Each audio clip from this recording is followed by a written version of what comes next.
Chapter 5, Sloka 21. Bahyasparshe swashaktatma. Bahyasparshe swasaktatma. Bahyasparshe swasaktatma.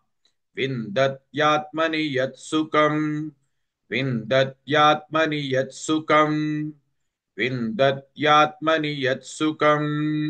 Bahyasparshe swasaktatma.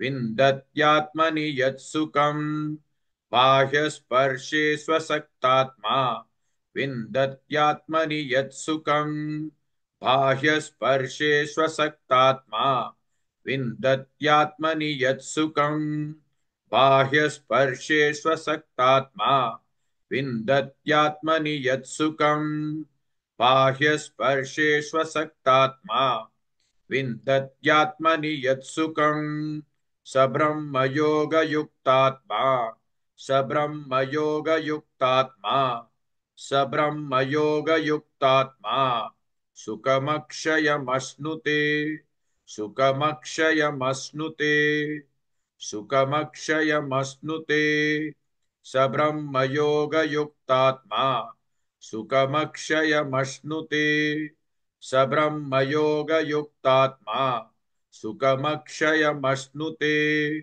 सब्रह्मयोगयुक्तात्मा सुखमक्षयमश्नुते सब्रह्मयोगयुक्तात्मा सुखमक्षयमश्नुते सब्रह्मयोगयुक्तात्मा सुखमक्षयमश्नुते बाह्यस्पर्शेष्वशक्तात्मा विन्दत्यात्मनि यत्सुखम् सब्रह्मयोगयुक्तात्मा सुखमक्षयमश्नुते.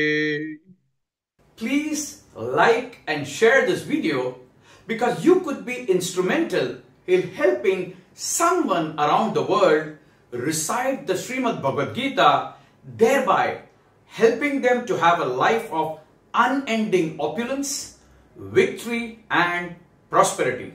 This is mentioned in chapter 18, Sloka 78. Yes, don't forget to buy my book, Leadership Can Be Child's Play. Namaste.